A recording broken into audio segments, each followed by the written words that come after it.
मेरे बहनोई गंदी नजर के आदमी थे।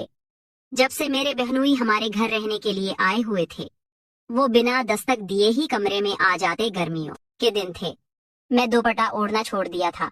यहाँ तक कि मुझे गर्मियों के दिनों में प्राइवेट कपड़ों को इस्तेमाल नहीं करती थी। मैं 24 साल की जवान लड़की थी।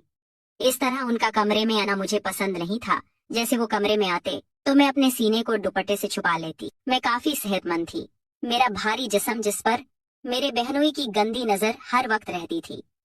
अम्मा से बात करती तो वो मुझे डांट देती, तुम्हारी नजर गंदी है। तो क्या सबकी नजर गंदी हो जाती है? एक दोपहर में कमरे में उल्टा लेटी रिसाला पढ़ रही थी कि मुझे ऐसे लगा कि जैसे कोई मेरे पीछे खड़ा हो। मैं अपना वहम समझकर रिसाला पढ़ने में मसरूफ रही। मुझे बोल्ड कहानियां पढ़ने का बहुत शौक था। यही वजह थी कि अम्मा मुझे कहती थी कि तुम्हारी सोच भी गंदी हो गई है। थोड़ी देर गुजरी थी, मुझे ऐसा महसूस हुआ कि जैसे कोई मेरे कपड़ों से छेड़छाड़ कर रहा हो।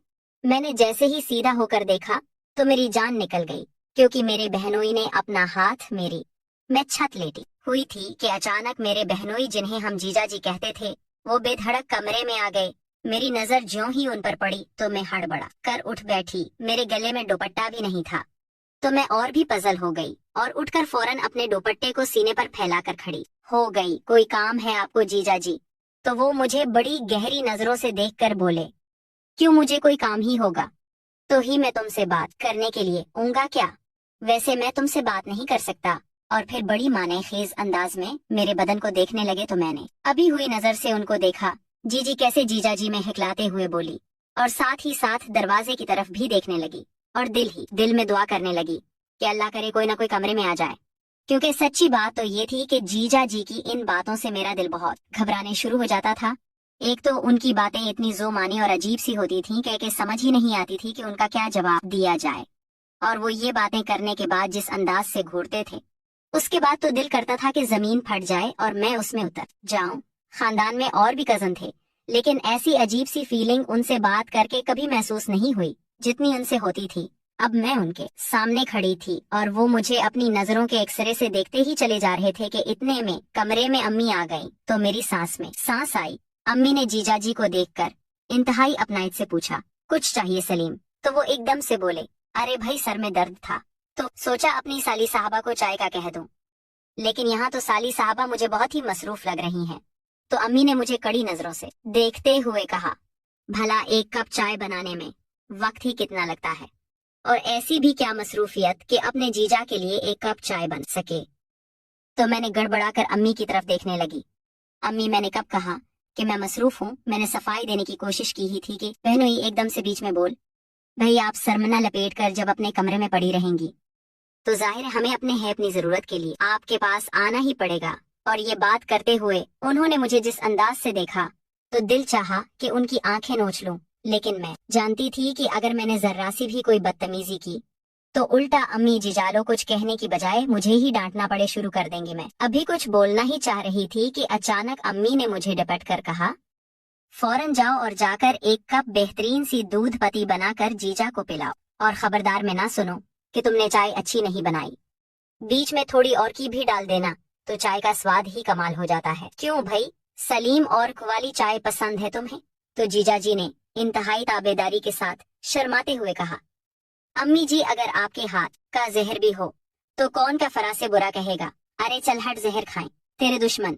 अम्मी एकदम से उनके बाजू पर हाथ मारते हुए बोले तो वो बनने लगे, और मैं एकदम से उठकर उनके दरमियान से तेजी से ते हुए पर उनकी तरफ ए ईरान ए की बातों के सामान सामी था तरफ आ गई। मेरे दिमाग जीजा जी की बातों पर साई साई कर रहा था। वो तो मर्द था, शायद उसकी खसलत में ये खबासत कोट कोट कर भरी हुई थी, लेकिन मेरी माँ को क्या हुआ कि उन्हें कुछ दिखाई नहीं दे रहा था।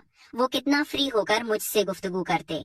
जब दिल चाहता मेरा बाजू या हाथ पकड़ लेते या कंधे पर अपना बाजू रखे देते। और सबसे बुरी बात कि जिससे मुझे शर्म आती थी, जब से जीजा जी हमारे घर में आकर रहने लगे थे तो वो बिना दस्तक के ही कमरे में आ जाते। मेरी आदत नहीं थी कि मैं अपने कमरे में या बचपन में काम करते हुए दुपट्टा लूं। मुझे दुपट्टे के साथ काम करते हुए बहुत तकलीफ आती थी, इसलिए मैं किचन में बिना दुपट्टे के काम करती थी, और जब अपने कमरे में आती तो भी आजादी के साथ दुपट्टा एक तरफ उतार कर रख देती और लेट जाती। वैसे भी इतनी गर्मी में कौन दुपट्टा ओढ़ता फिरे। लेकिन जब से जीजा जी हमारे घर में आकर रहने लगे थे, मैं खास तौर पर रवीना ओढ़ कर रखती थी। उनकी वजह से दुपट्टे को तो मैंने किसी तरह अपनी आदत में शामिल कर लिया था, लेकिन फिर भी कभी ना कभी कोताही हो ही जाती। लेकिन एक बात कोफ्त का बायस बनती जा रही थी कि जीजा जी का जब दिल चाहता मुंह उठाकर कमरे में दाखिल हो जाते, ऐसे में मुझे अपना अब कितना बुरा लगता और मैं कितना गड़बड़ा जाती। इसका अंदाजा घर में कोई नहीं कर रहा था। हत्ता के दब्बे अल्फाज में मैंने अपनी बहन को भी कहा कि जीजा जी को ये बात समझाया करो, हमारे घर की ऐसी आदत नात नहीं है कि कोई भी इस तरह से बिना दस्तक दिए कमरे में दाखिल हो जाए। हम तो बहनें भी एक दूसरे के कमरे में आने के लिए दस्तक दिया करती थीं। तो क्या आपने ये उसूल उन्हें नहीं समझाए, और क्या उनकी ये घर में इस तरह के तरीके नहीं हैं? तो मेरी बहन मेरी इन बातों पर शदीद चढ़ जाती। वो तुम्हारी बहन हुई है, क्या हो गया है? नहीं आयला, इतनी भी जेली अच्छी नहीं होती।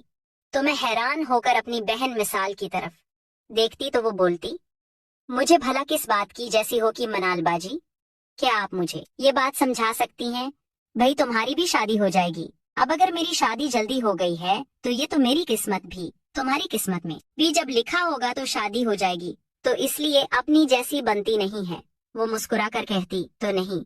हैरत से उसका मुंह देखने लगती। मैं भला आपसे जेल्स होंगी? मुझे बड़ी हैरत हो रही है आपकी बात सुनकर। आप तो मुझसे 1 साल बड़ी हैं और आपकी शादी तो हुई बनती भी थी, इसमें भला मुझे जीली क्यों होने लगी? मैं मुंह बनाकर बोली, खैली तो नती है ना मेरी जान, क्योंकि मेरी तो 22 साल की उम्र में शादी हो भी गई, लेकिन तुम्हारे तो अब 24वां साल चढ़ रहा है और अभी तक तुम्हारी कहीं पर भी बात की नहीं हो रही। ऐसे में जब तुम मुझे इतना सखी और खुशगवार अज़दवाजी ताल्लुक में देखती हो तो तुमसे कहाँ रहा जाता होगा। जिल सी तो खुद ब खुद ही तुम्हारे दिल के अंदर पैदा हो जाती है, इसलिए तुम्हें हमारा यहाँ आना, रहता और बहनोई का बिल्कुल भाइयों की तरह बात करना पसंद ही नहीं आता। मैं क्या तुम्हें समझ नहीं रही? तो मैं अपनी बहन मनाल की बातें सुनकर हका बका रह गई कि उसके दिल में कैसी कैसी बदगुमानियां मेरी तरफ से पैदा हो चुकी थी। बात सुनो मनल बाजी, मेरी उम्र अगर 30 साल भी हो